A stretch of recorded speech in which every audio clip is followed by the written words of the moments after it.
দর্শক, নগর ভবনের সামনে ব্লকেট কর্মসূচি পালন করছেন ইঞ্জিনিয়ার ইশরাকের সমর্থকরা। আর এই বিষয়ে বিস্তারিত জানাতে আমাদের সঙ্গে যুক্ত হচ্ছেন সহকর্মী জুবায়ের সানি।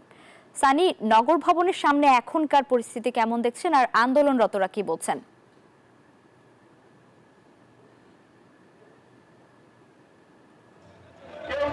দেখুন, 5 দিন ধরেই কিন্তু এই যে ব্লকের কর্মসূচি নগর ভবন কেন্দ্রিক সেটি কিন্তু চলছে। দাবি তাদের ইশরাক হোসেনকে আদালতের রায় অনুযায়ী তাকে যেন শপথটি পড়ানো হয়। এবং আমার পিছনে দেখতে পাচ্ছেন যে বিপুল সংখ্যক মানুষ কিন্তু জড়ো হয়েছেন যে তাদের যে দাবি যেটি সেই দাবিতে নানা ধরনের স্লোগান দিচ্ছেন। ইশরাককে শপথ পড়াতে হবে, তাদেরকে মেয়র হিসেবে চাই, এই দাবি যেমন রয়েছে, তেমনি স্থানীয় সরকার উপদেষ্টা আসিফ মাহমুদ সজীব ভুঁইয়ার পদত্যাগেরও দাবি তারা করছেন।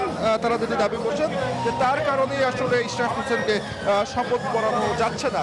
তো আপনি দেখতে পাচ্ছেন যে এখানে আবার গান বাজনারও আয়োজন করা হয়েছে একদম সিটি কর্পোরেশনের, দক্ষিণ সিটি কর্পোরেশনের যে মূল ফটকটি রয়েছে সেখানে।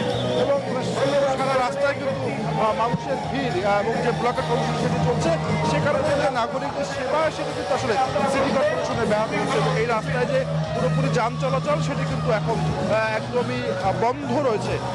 তো এই 5 দিন ধরে তাদের যে কর্মসূচি চলছে ব্লকের, তার যে মূল যে দাবিটি সেটি কিন্তু হচ্ছে যে ইশরাক হোসেন, যিনি মেয়র নির্বাচন করেছিলেন এবং সেই নির্বাচনে ব্যাপক কারচুপির মাধ্যমে ব্যারিস্টার ফজলুল তাপস তিনি বিজয়ী হন। এরপরে হাইকোর্টের একটি রায়ে ইশরাক হোসেনকে শপথ পড়ানোর নির্দেশ দেওয়া হয়। সেটি এখনো কেন পড়ানো হচ্ছে না, তারা যেন দ্রুত ইশরাক হোসেনকে শপথ পড়ানো হয় সেই দাবি কিন্তু তারা তুলছেন। তো এই ছিল আমার কাছে নগর ভবনের সামনে থেকে সর্বশেষ।